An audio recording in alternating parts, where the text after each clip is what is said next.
Welcome to another segment of Manifestation Monday. We have something special planned for you guys today. In lieu of our 6th church anniversary, we have 2 special guests, Dr. Derwin and co-pastor Francois Hickman. This segment is titled, Can We Talk? Hey. So, prepare to laugh, prepare to be encouraged as they drop some powerful nuggets. Stay tuned. Hello everybody, this is Manifestation Monday. We're bringing you a new segment this week. It's going to be called Can We Talk? So I'm going to be your host, Lindsley, and this is Kashana. And we're going to be introducing you to our wonderful pastors, Dr. Derwin Hickman Sr. and Francois Hickman. Hello. So Kashana's going to kick us off with our first game. All right, so this is going to be our icebreaker game. And can you pass those cups behind you? All right, so the blue cup is going to represent pastor. You're going to put that in your right hand. Okay. The purple cup is going to represent you. You're going to put that in the left hand. Okay. And the same for you, pastor. So blue in the right represents you. Purple in the left represents Co-Pete. Play fair. All right, so you guys have to answer these questions without checking in or looking. We were going to blindfold you, but you know. Mm-hmm. The face. So y'all have to take a look there and answer these questions honestly, okay? Okay. All right, so first question. Close your eyes. Don't close your eyes. Who has more clothes and shoes? Who has more clothes and shoes? Mm-hmm. Do we turn it up or down? down? Just pick it up. Just hold it up. Okay. All right. Who snores the loudest? Who takes the longest to get dressed? Lord have mercy. Who loves the hardest? Ooh. Who is most likely to get lost? Okay. Who is most likely to apologize first? Who is most affectionate? All right, now I hope you keeping that score over there, Lindsay. I got y'all. Keep the score. All right, so that concludes that game. You guys can put those cups down. You can pass me yours. You didn't do too bad. You did good. Y'all did a wonderful job. So we got 5 out of 7. That's really good. Come on, 5 out of 7. That's really good. All right, so then we just got some couple of questions so that everyone else and the viewers can know who you guys are. Yeah. So the first question is, how did you all meet? Oh, wow. Do you want the real version or you want pastor's version? We want the real version. She was actually stalking me. I was driving a Mercedes. Yeah. Wait a minute. Hold up. Okay. Hold up. Okay. You put a note on my car with a handwritten note. You didn't handwrite nobody else's note. Okay. You hand wrote it and you put your apartment that you were in. Who was stalking who? Wait a minute. No.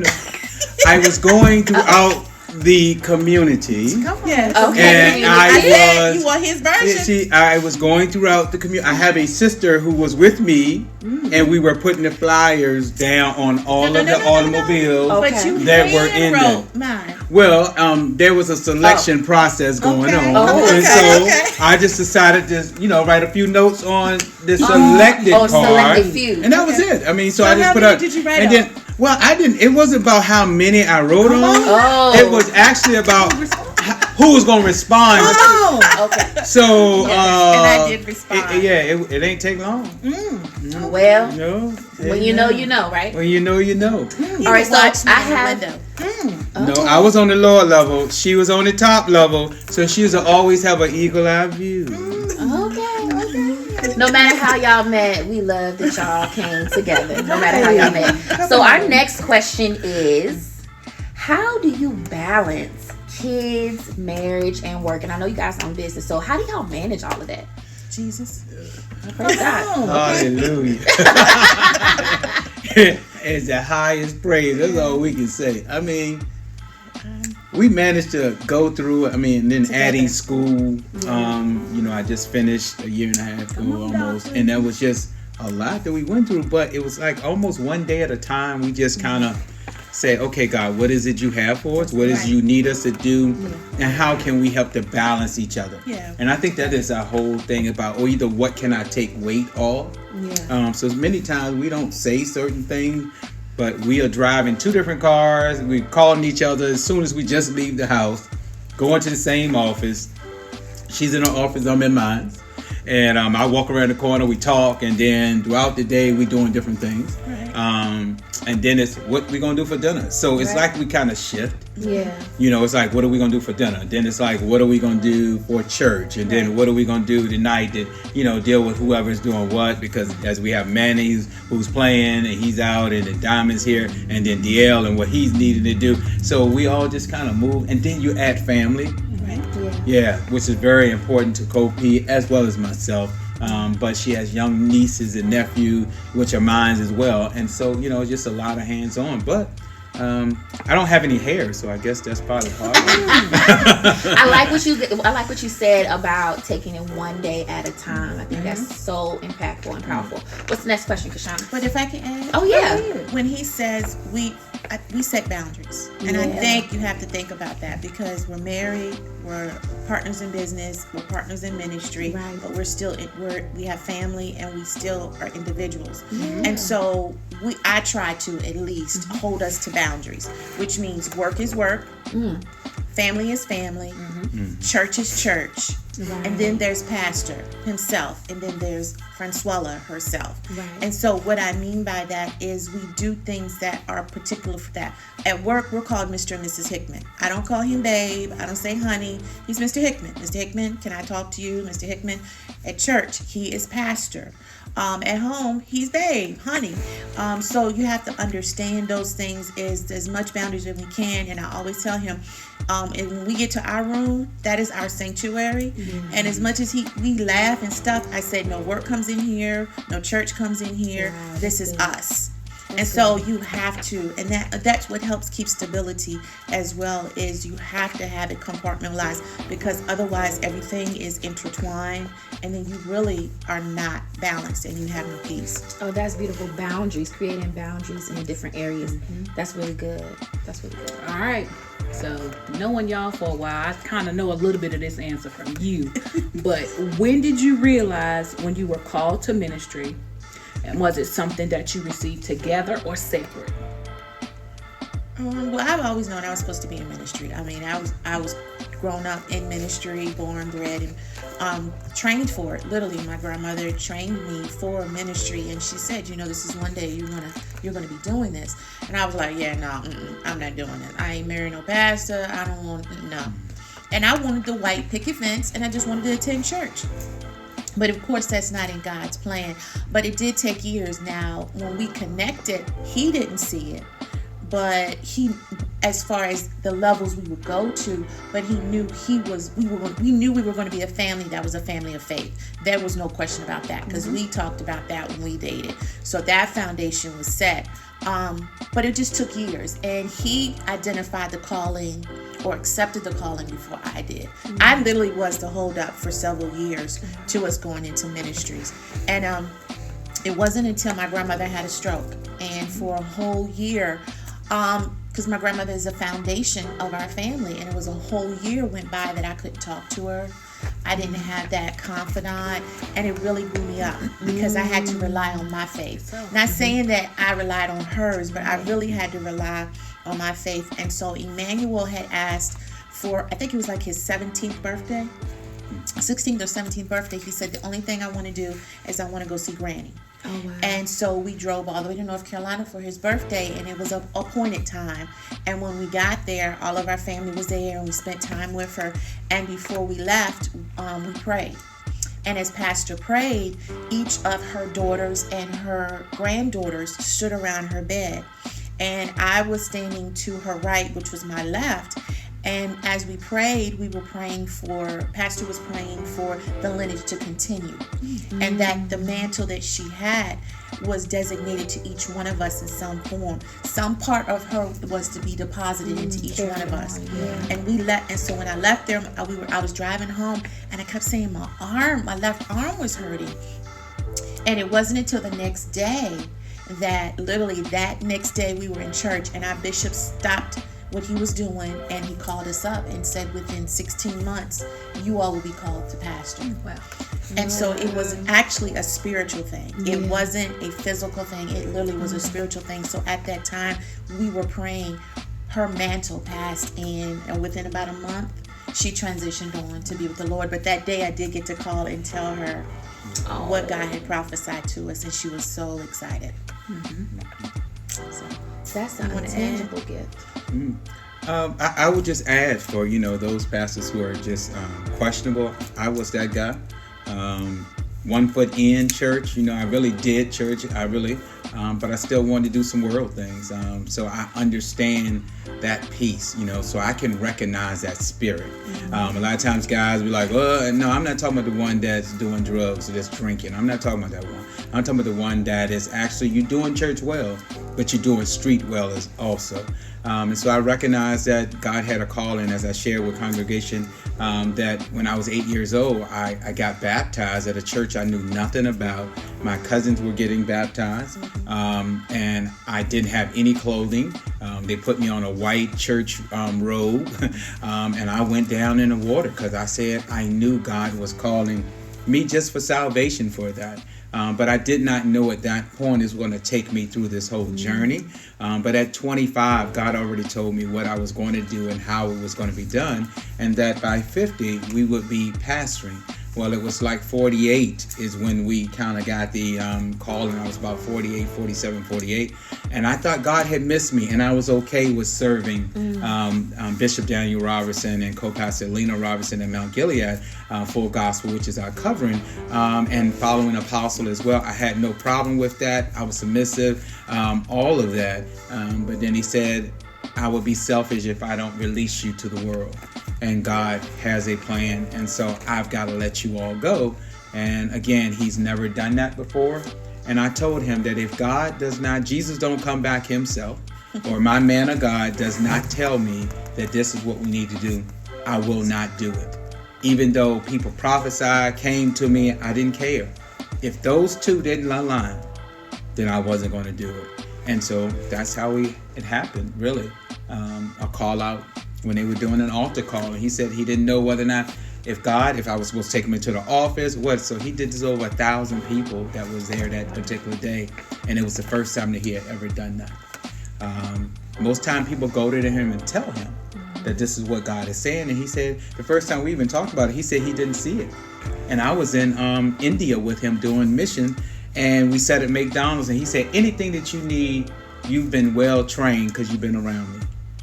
And I wanted to hear, whoa, yeah, you got it, you read it. I'm preaching in India, I'm preaching in Africa. I wanted to hear, you got it.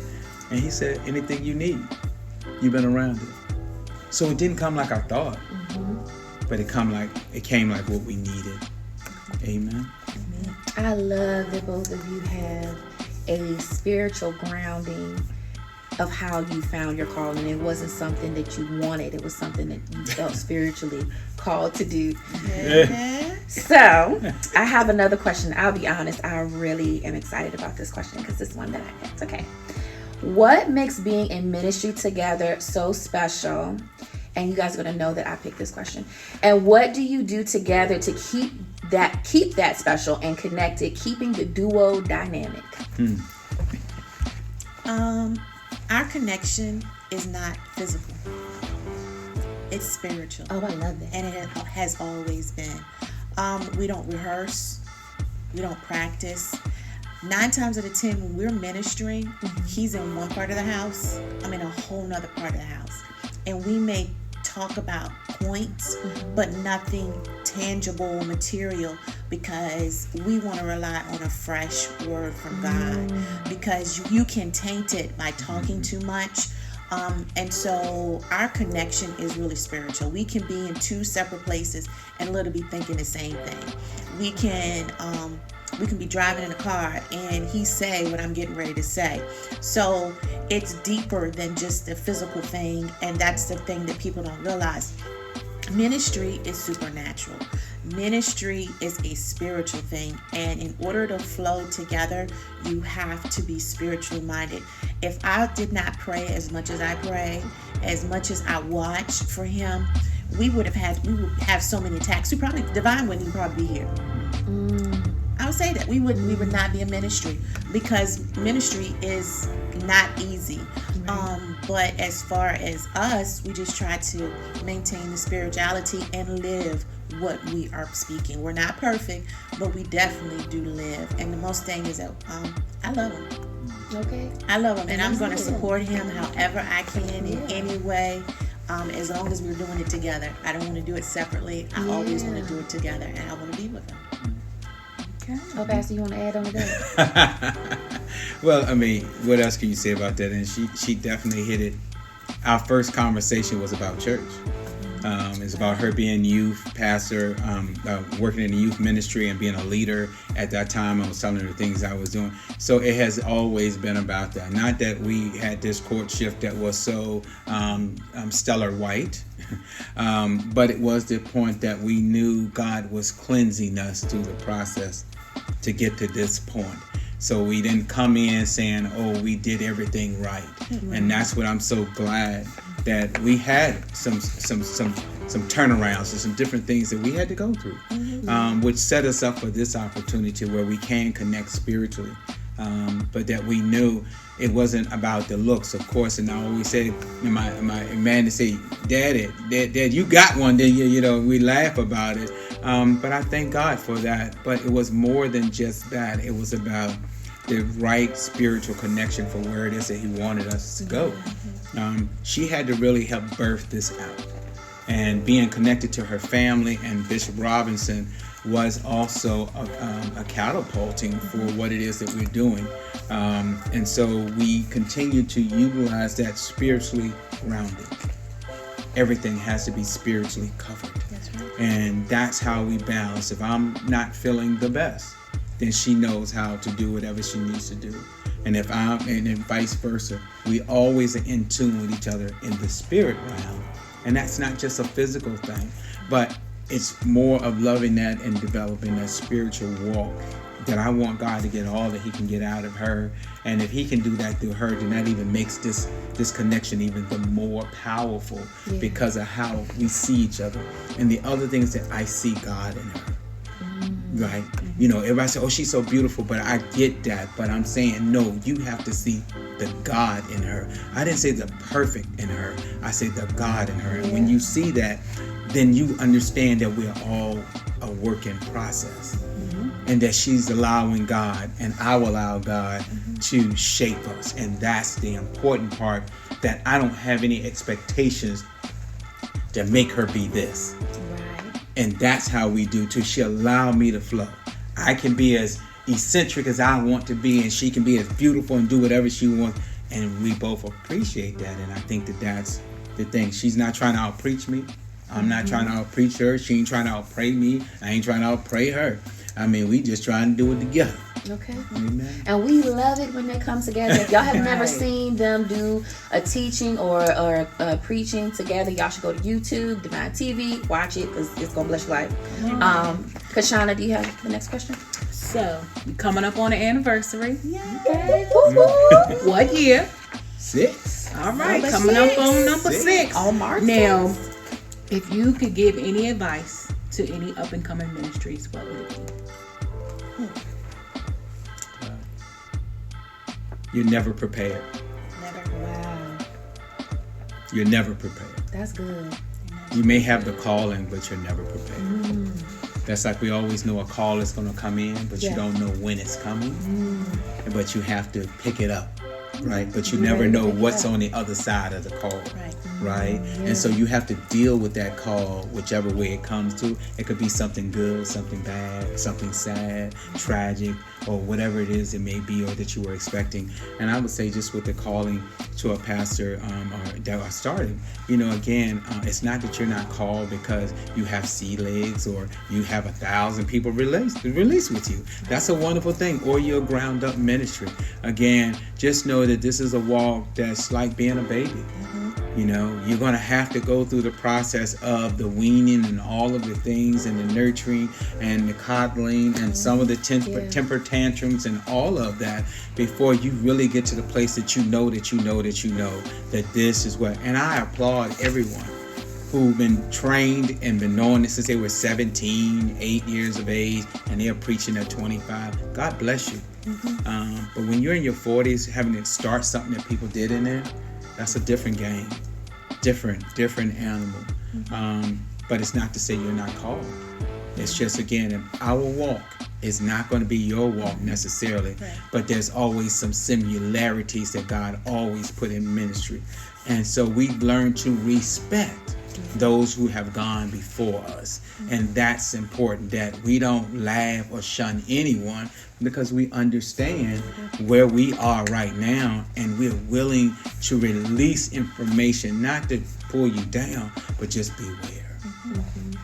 I say to up and coming pastor and his wife, co-pastors, y'all need to be whole. Okay.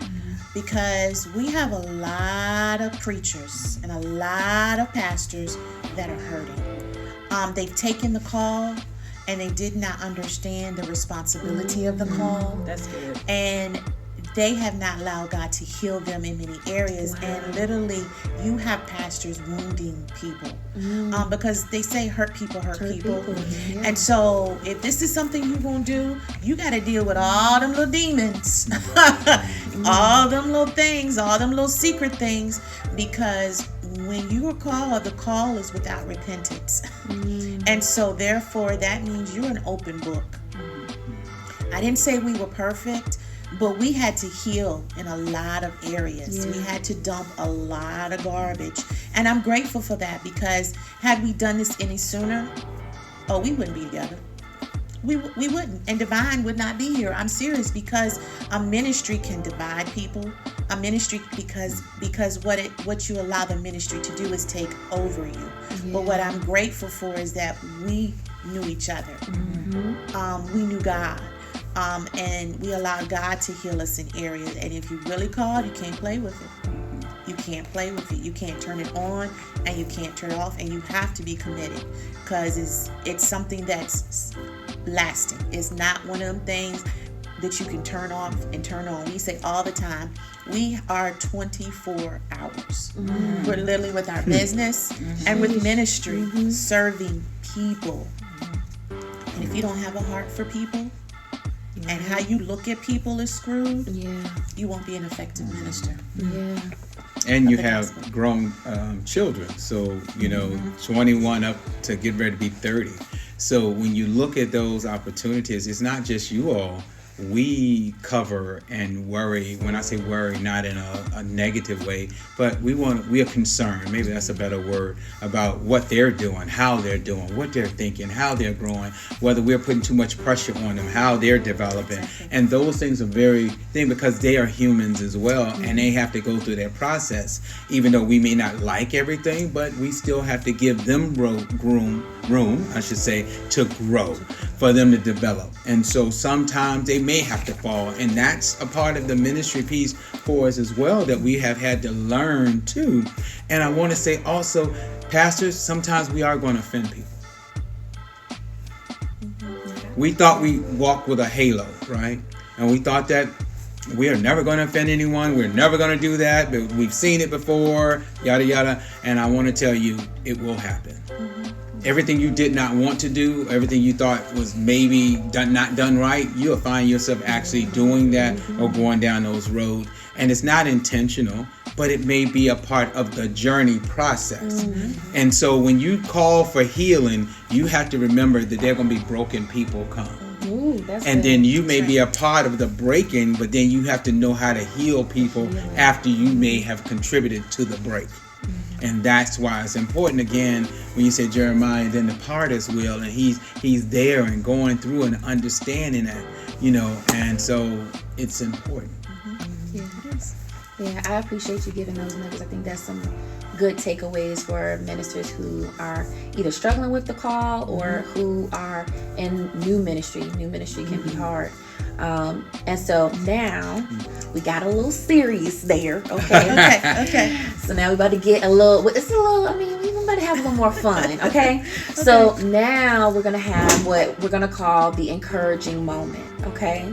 So I know my pastor is good with this. I also know Kopi, you can hit me with some deep emotional stuff, so I'm getting ready. Okay, so the game is I'm going to give you a word, right? And with each word, I need you to respond with an encouraging word that has this word in it, and you have 20 seconds to respond. Okay, prepare your minds. I know, Kopi. I know. But you have the depth. You have the depth of it. Okay, so I'm gonna let Pastor go first. Okay. You ready? Okay. You ready? Okay. Okay. The word is tree. Tree. 20 seconds. 20 seconds. I see you as a tree of life. God has so much in you. All you have to do is to know that you're planted in the right place and that your fruit is about to come through. Don't give up. You represent a tree of life. Okay. And that's it. I told you. Well, yeah, that was expected. So, y'all, it's about to get real. Okay, so now, Kopi, I'm gonna give you a word. Okay. 20 seconds. I'm giving you the word because I know that you have the depth and emotional capacity to use this word. Okay. The word. Yes. Work your faith. Okay. All right. So the word is desperate. Desperate.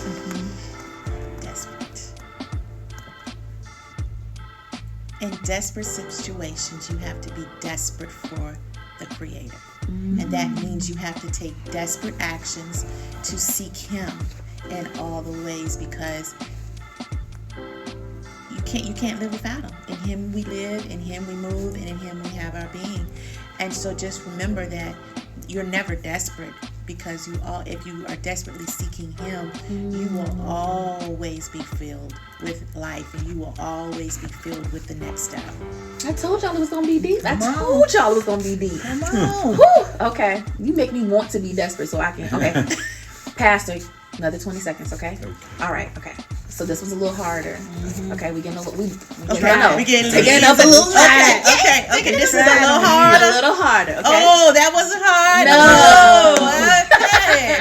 I want y'all to know they did not give us any No, they didn't get us pre-word. stuff. No. This is really unscripted, so Yes. hallelujah. Okay. All right. So your word, Pastor, is tenacity. Tenacity. Tenacity. Or you could say tenacious.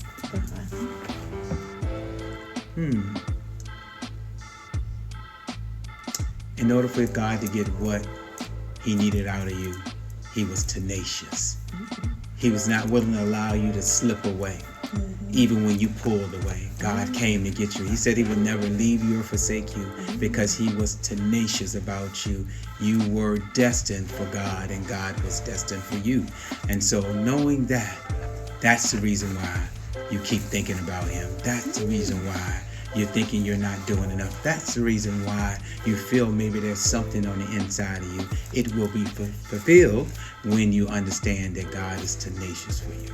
Wow. That was good. See? All right. See? This ain't about y'all no more. I'm blessed. So that blessed Right. me. Okay. So Kopi, Okay. your word is shaken. Not Shaken. stirred, but shaken. Shaken. Yes. Encouragement. Shaken. 20 seconds.